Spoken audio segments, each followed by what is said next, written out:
So, lesson 9.4 focuses on direct variation.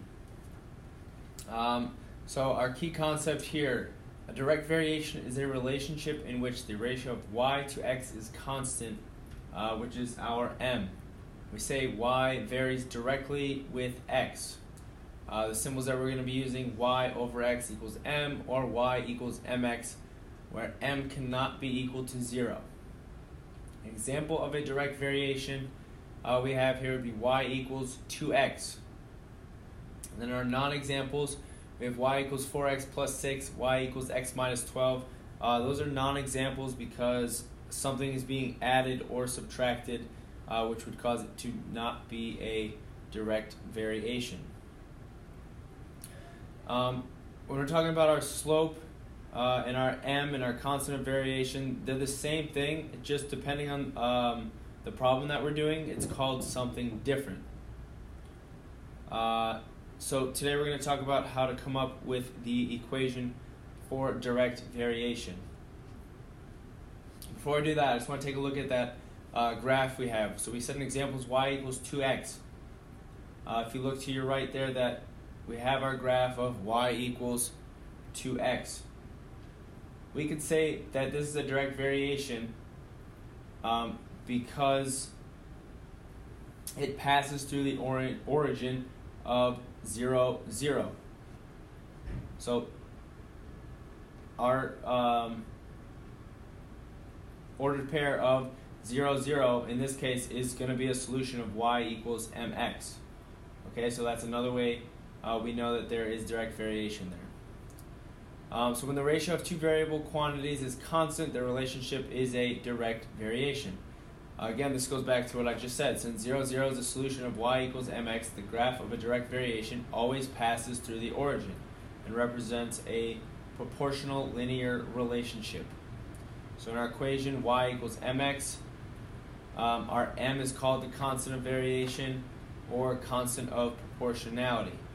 It is our slope of the graph of y equals mx. Again, that goes back to the point when I said the slope and constant of variation are the same thing. It just depends on the problem we're doing when it will be called something different, one or the other.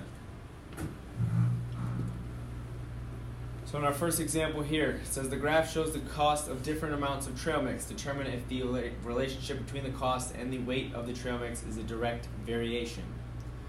So to determine if the relationship is a direct variation, find the cost y over weight x for points on the graph. Before I even do that, I can say that I know that this is a direct variation because it goes through our origin 0, 0, and it seems to be a straight line. Okay, but we want to make sure that there is a constant rate. So we'll start by plotting our points on the graph. So if you notice, we have our points here,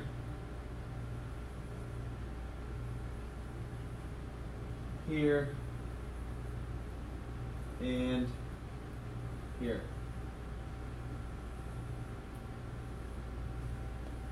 So let's label these points. We would have 4:14 here, 8:28 here, and our last one would be 12:42.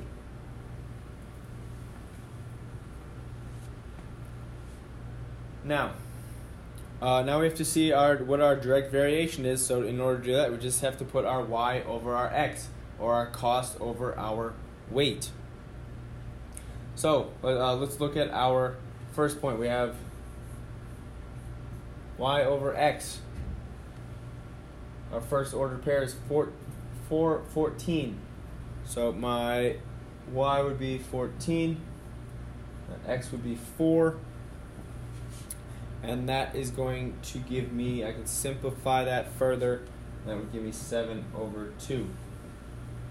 Okay, so now let's take a look at my next ordered pair. Again, y over x. My next ordered pair is 8:28, so my y is 28/8. That can be simplified to 7/2. I want to take a look at my last ordered pair. Again, y over x. My ordered pair is 12 and 42. So my y is 42 over my x, which is 12, and that can simplify to 7 over 2. So because these 7 over 2 is constant, we do have a direct variation. Now if you want to find our constant rate, which we know is 7 over 2, if I want to find it in the cost, all I have to do is divide that 7 over 2, and it would give me $3.50 per pound.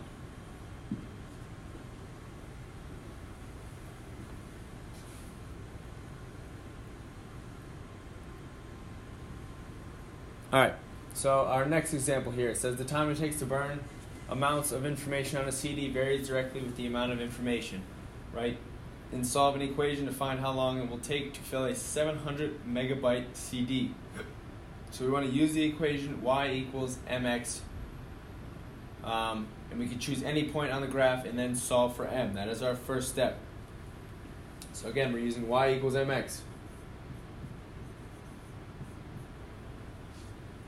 It says we can choose any point on the graph. So let's say I'm going to pick the ordered pair of 10 and 40. So my 10 is my x, my 40 is my y. We're trying to solve for m, so I'm just going to plug them in. So I have 40 substituted in for y equals m, and my x in this case is 10. Now to solve for m, I simply just divide both sides by 10, and I get my m to be equal to 4. Okay, so I found my m. So we want to use m to write an equation. Our m is equal to 4. So if you want to write it as our y equals mx, we want to use that equation. Our y equals, substitute our 4 in for m, y equals 4x. Okay, that would be our general equation for this graph here. Again, that y equals 4x is our general equation for our graph here. So now we want to find how long it will take to fill the CD. If we know that it will take, we want to find how long it will take to fill a 700 megabyte CD. Okay, we know that there's 700 megabytes, so that's going to be our x. So our x is going to be equal to 700. Okay, so we want to find our y.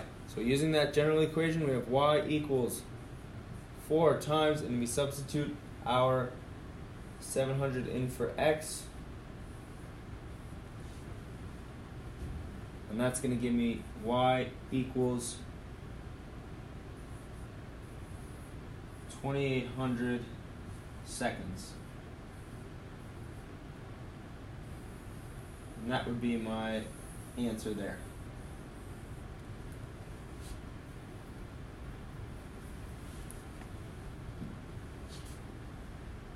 And now my last example says the equation y equals 1.5x represents the relationship between the number of heartbeats y and time in seconds x for a dog. The graph shows the heartbeats for a cat. Which animal has a faster heart rate? And then explain.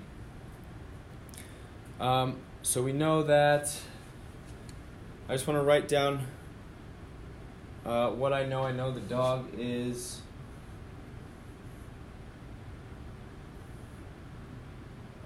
y equals 1.5x. That's an equal sign there. So y equals 1.5x. Now we need to find our equation for the cat. Okay, so in order to do that, we're just going to pick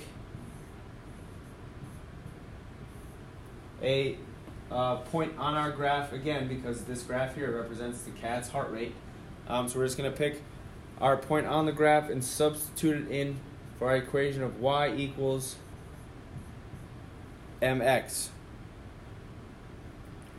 So in this case, I'll pick, let's say, the ordered pair of 3, 6. So I want to substitute. My 3 is my x, my 6 is my y. So I'm going to substitute them into this equation to find my m. So I have 6 equals m times 3. Find my m, just divide both sides by 3. And I get m is equal to 2. Okay, so I found my m. So now to compare both equations, I just have to plug that back in to my original equation for the cat. I have my m, I found my slope. So this would be y equals 2x.